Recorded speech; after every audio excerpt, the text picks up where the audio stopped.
Y2K is a movie that showed up on Max, and honestly, you should see this film because it's actually in demand. I think it's like, I looked on the list as far as like movies that were popular for that week, and that one showed up at #1. And I can see why. And if you haven't seen it yet, even if you don't know about the Y2K bug, I remember this thing on how like it was essentially based on this idea that computers were made. They had like a date that was just 2 digits, but it was really supposed to be, I don't know, 4 digits and stuff like that. It's such a little thing that people feared that all our computers would just crash, and so their infrastructure as we know it would just break down. Now, it's quite possible that our foresight of this problem actually fixed this.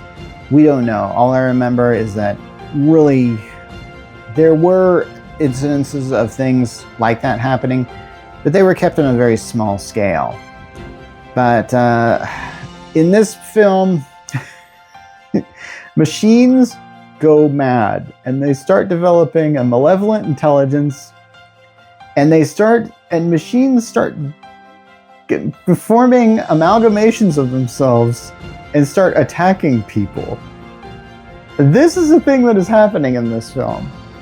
And the thing about this film is like, it is so crazy what is happening. And yet it is taking itself very seriously. Like, you're actually seeing the what would happen in this. People are dying, that sort of thing. But it's done in such a way that I'm kind of going like, okay, there's no way I can believe this scenario. And because it's like, Y2K at its worst would have never given us anything like this.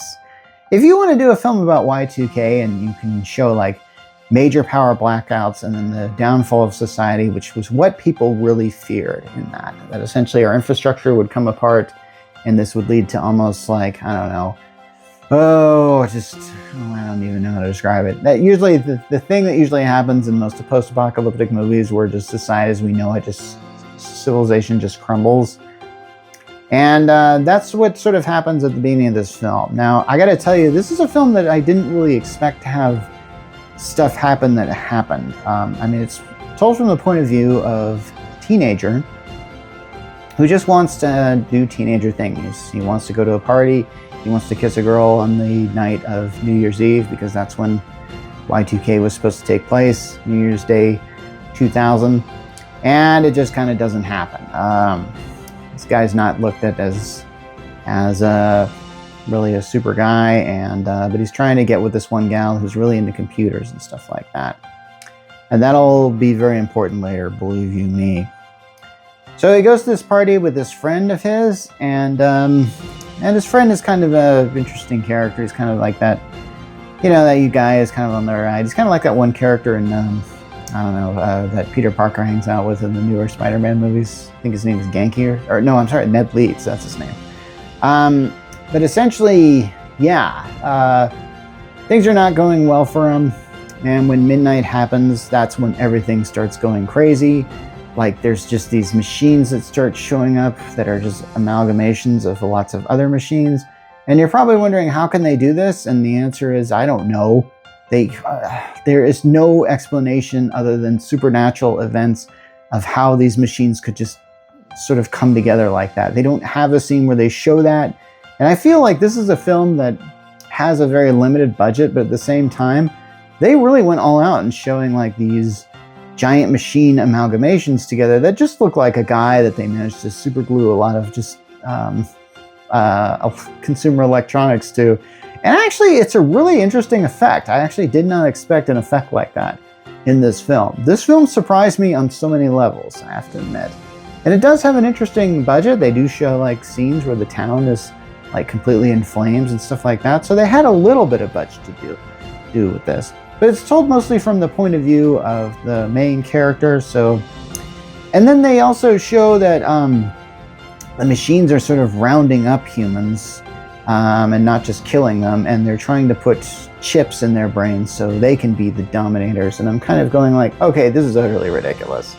there's no way I can take this seriously, but the film does, and I couldn't believe it. Now I'm going to get into spoilers here, but there's actually a scene where, remember I said the main character has like a best friend? That best friend dies like in the first, like, I swear, half hour of the movie. That was completely unexpected. I did not expect that at all. I don't really think that's a horror movie trope. It just sort of just kind of shows up, and I kind of thought like, oh, I thought he was going to get, at least make it to like the last 10 minutes or something. Nope, doesn't happen. And I kind of thought, okay, that's kind of an interesting way to do this. So these characters are sort of on the run from these machines, and they're trying to figure out how to stop them. And at one point in time, actually, I think they meet the kid's computer, who we actually see at the beginning because he's on like AOL chat and stuff like that. You know, he's got dial-up internet, all that kind of stuff like that. This is one of those films that is a period piece, and then it often tries to shove it in your face. And oftentimes I don't really like those, because if I've actually lived in those times, I'm always trying to judge it. I'm like, if they're playing a certain song at a certain scene, I'm always going like, okay, did that song come out during that time? I mean, would they have been playing that song at that time? For example, there's a scene in a video store, and I see a poster behind them for Mystery Men, and I had to go like, okay, that did come out in 1999, but would that have been available to rent at that time? And I was constantly questioning things like this. And these things are kind of like, you know, I never assume that the filmmakers do their homework, because oftentimes I find these errors, like, you know, like in the film Bumblebee, they play a song like called It Takes Two by Raw Bass. And the film takes place in 1988, but the song didn't come out until 1989. So yeah, there's no way they could have been doing that. I see this happen a lot in a lot of these things, where it's like, you're too late for this, or the fad isn't quite right on this. So I'm constantly judging this, and I don't know what it was like to be a teenager during that time. I was past being a teenager by that time. So I just sort of assume like that they got most of this, and I think they got the vibe of teenagerhood probably right. So I'm going to say, yeah, I'll give them a pass on that. So when this film really does erupt and explode, I mean, it really just explodes. And I think that there's a time where the characters have to hide out someplace and everything. Then they meet Fred Durst, the guy who's the lead singer of Limp Bizkit. And I went like, wow, they actually got him for this film. Now, I have no idea if they de-aged him or if he just looks like that young all the time. I have no idea. But yeah, they apparently got him to play himself, and he helped lead the resistance. So here's the thing. Remember I said that this guy's potential girlfriend is like into computers? Well, she apparently she figures out a memory stick that's, when she plugs it in, I don't even remember if computers had USBs at that time. I don't think they did, actually. I think that was actually an early 2000s thing.